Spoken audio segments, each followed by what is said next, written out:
சொல்லுவது அது commercialisation of education சொல்லுவது பல்கலைக்கழகம் பணம் இல்லையா, நீங்க என்ன செய்யுங்க, நீங்க ஒரு கோர்ஸ் ஆகுங்க, அந்த கோர்ஸுக்கு நீங்க நீங்களே அதுக்கான ஒரு செலவு நிதியை உருவாக்குங்க, அதை பணம் கொடுத்து படிக்கணும். அப்ப இது பல்கலைக்கழகத்தில் பணம் கொடுத்து படிக்கக்கூடிய கோர்ஸுக்கு ஒரு மரியாதை, சாதாரண இயற்கையை கட்டக்கூடிய கோர்ஸுக்கு வேறொரு மரியாதை.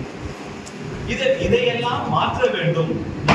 வெறுமனே இந்த நேஷனல் எஜுகேஷன் பாலிசி அதோடு மட்டும் அரசாங்கத்தின் பொறுப்பு, மத்திய அரசாங்கமாகட்டும் மாநில அரசாங்கட்டும் இதற்கு ஒரு மறுபரிசீலனை என்பது இந்த வரைகளின் மூலமாக திட்டவட்டமாக நாங்கள் கேட்டுக்கொள்வது இத்தகைய ஒரு நிலைப்பாடுகளை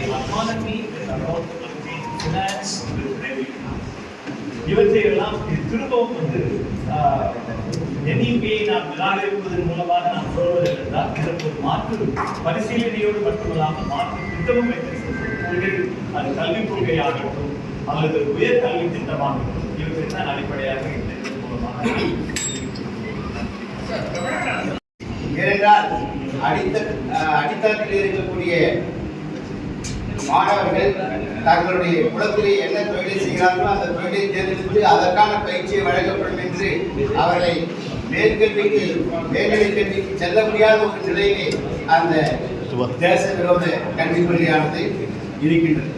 அதை எதிர்த்துதான் நாம் பல்வேறு விதமான சிறப்பு அம்சங்களை கல்விக் கல்வியை புகுத்த வேண்டும் என்பதற்கான வரைவை இந்த புத்தகத்திலே வெளியிட்டிருக்கின்றோம்.